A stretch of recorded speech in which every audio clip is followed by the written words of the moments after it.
Change. And who do you see on the horizon for 2028 in the Democratic primary? Right now? Yeah. Bernie and AOC. No. They got the biggest crowds. That doesn't matter. It won't sustain itself, but right now they have no leader. Okay? But this is the thing the Republican Party has to understand too. Both parties lost in the last election. Trump won, okay? And I don't know if that's going to transfer. We should have won 4 more seats in the Senate. If you looked at the last 70 races for the Senate, 69 and follow exactly the way. I think it's Moore versus Youngkin. That's where I see it. Youngkin would be. Youngkin is going to go back to adjacent, and then Vance and Jr. will fight it out for that crowd. But AOC and Bernie, and who's at the top of the ticket? They're going to lead right now. Who's at the top of that ticket, Kevin? Because if it's not Bernie, he's going to be vice president and then wait his turn? No, it would be.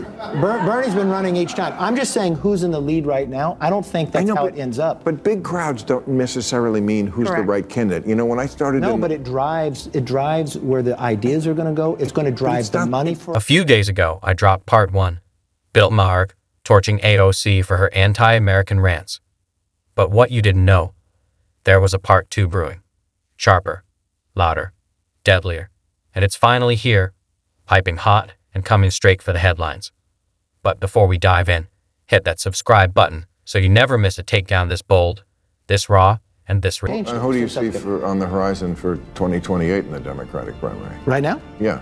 Bernie and AOC. No. They got the biggest crowds. That doesn't matter. It won't sustain itself, but right now they have no leader. Okay? But this is the thing the Republican Party has to understand too. Both parties lost in the last election.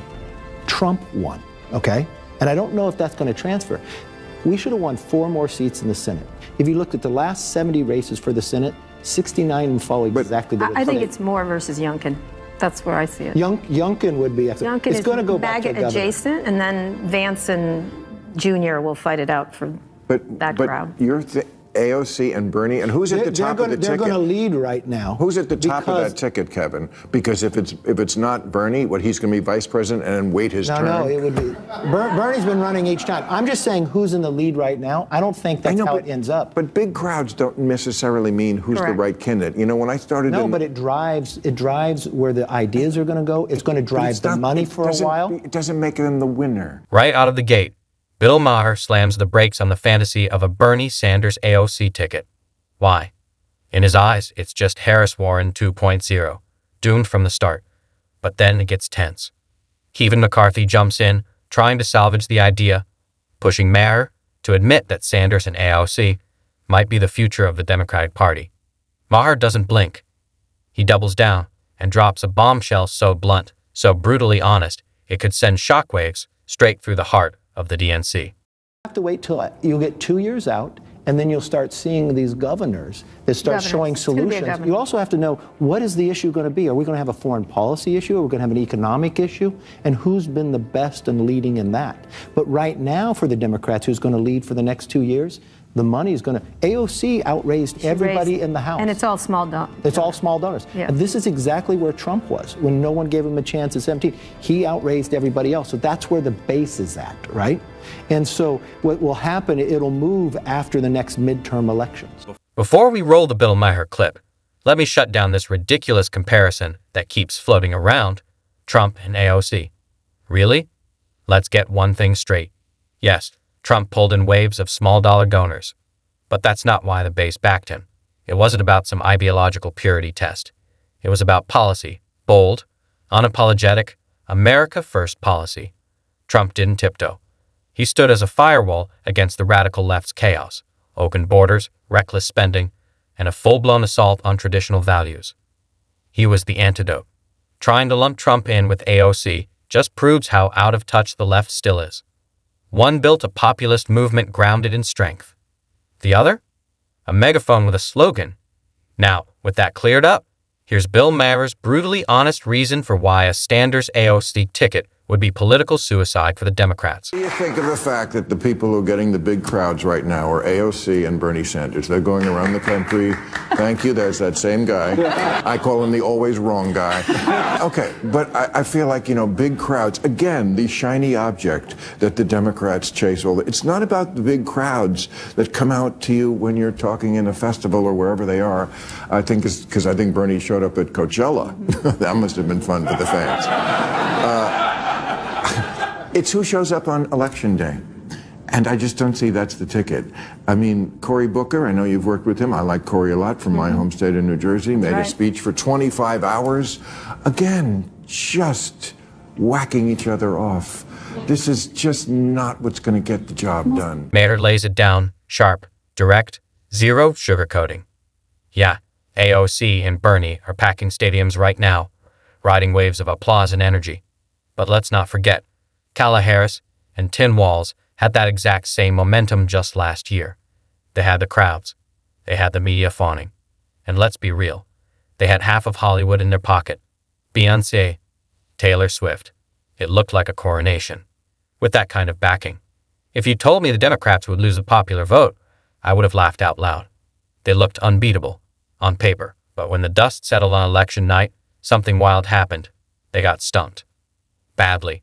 All that celebrity glow and press love couldn't save them. And Maher's warning? It's happening again. The left is confusing noise for victory, hype for substance. And this time, the price could be even steeper. What Maher says next, it's the gut punch no Democrat saw coming. Roll the clip. The Democratic Party should put the people out there who the people want. They should put the politicians out there who the people want, who they're asking for, who are meeting the moment with the same energy that they're not asking for AOC. Yes, they are. The people you party with No. The people I party with don't like AOC. Oh, please. No, they don't at all. Well, most people don't. But she's AOC, very far left. Let me tell you why I'm saying that. Because because people will vote for AOC and Donald Trump on the same ticket. Because they're authentic. No, because they're authentic. I don't think that, Don. I think you're wrong about that. What people like about people like Trump and Fetterman is because it's irrelevant to her life. But you don't know her life. I know that being a gorgeous woman who I wouldn't even know was Hispanic in a city that has 1 million Hispanics and does not treat them badly. But that doesn't mean she doesn't struggle. That doesn't mean that she was set down. It implies it. Bill Maher isn't pulling punches, especially when it comes to AOC and what he calls her manufactured authenticity. He lays it out. AOC doesn't resonate with everyday Americans. Why?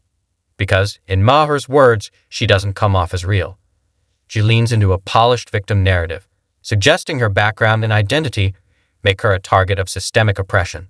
But Maher's not buying it. He points out the obvious. This isn't 1950. This is New York City, one of the most progressive, immigrant-rich cities on the planet. And in Maher's view, South American immigrants aren't treated the way AOC claims. Not in this city. Not in this era. He says her message is political theater, crafted for social media clout, not grounded in real-life experience. Sure, it plays well in activist circles.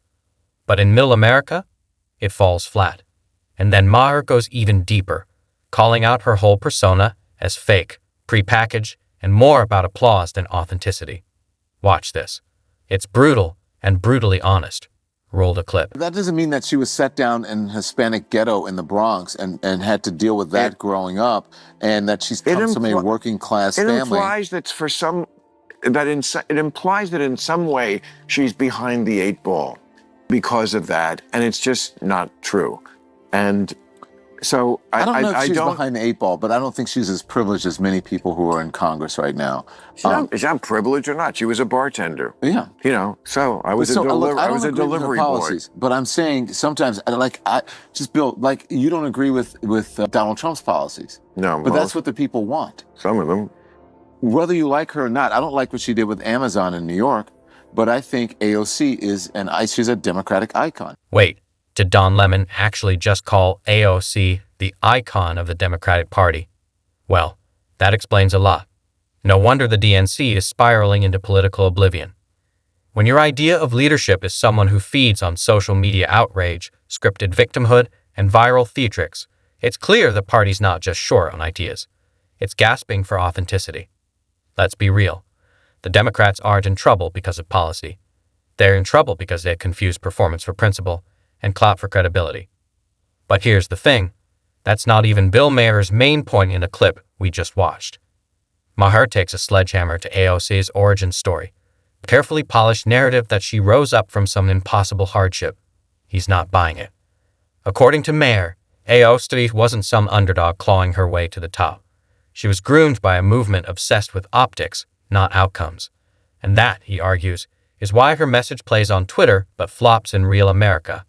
It's not that voters don't care about justice or progress. It's that they can smell fake from a mile away. So when Maher says AOC doesn't resonate, it's not personal. It's political. She's packaged, not proven. Styled, not substantive. And the country's starting to see through it. Stay tuned. Because if this is the best the Democrats have to offer, the next election's going to be a reality check. They won't be able to filter, edit, or spin. Do you think that's the direction the country the Democratic I'm not saying the policies that she espouses, that's the direction, but I'm saying that you have to give the people who are out front speaking for the party, not the people who are. If you think she's evolving, yeah, she's evolving, and as we all are, and she is moving into right. She understands the game a little bit more, and if you notice, she is sort of becoming a sort of normal kind of Democrat in many ways. Yes. I think she's evolving. Okay, great. She's a very smart tactic. She's great. very smart. Let's get behind that. Bill Maher is doing what most in mainstream media won't dare. He's forcing Don Lemon to drop the act when it comes to Alexandria Ocasio-Cortez. In a rare moment of on-air honesty, even Lemon concedes. AOC isn't exactly America's sweetheart, not because of some vast right-wing conspiracy, but because her persona is polarizing, her policies are extreme, and her brand of politics doesn't play in Peoria. Maher pushes the issue further.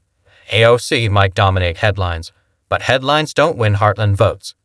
Clicks don't equal connection.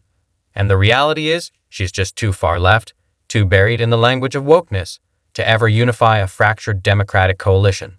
Maher's warning is brutal, but honest. If the DNC keeps elevating AOC as the face of the future, they're not just flirting with internal chaos. They're practically gift-wrapping 2028 for the GOP, and it's not just Maher sounding the alarm. Even Joe Rogan's not buying the hype around the Sanders AOC ticket. He's skeptical, and when Joe Rogan hesitates, that speaks volumes. Check this out.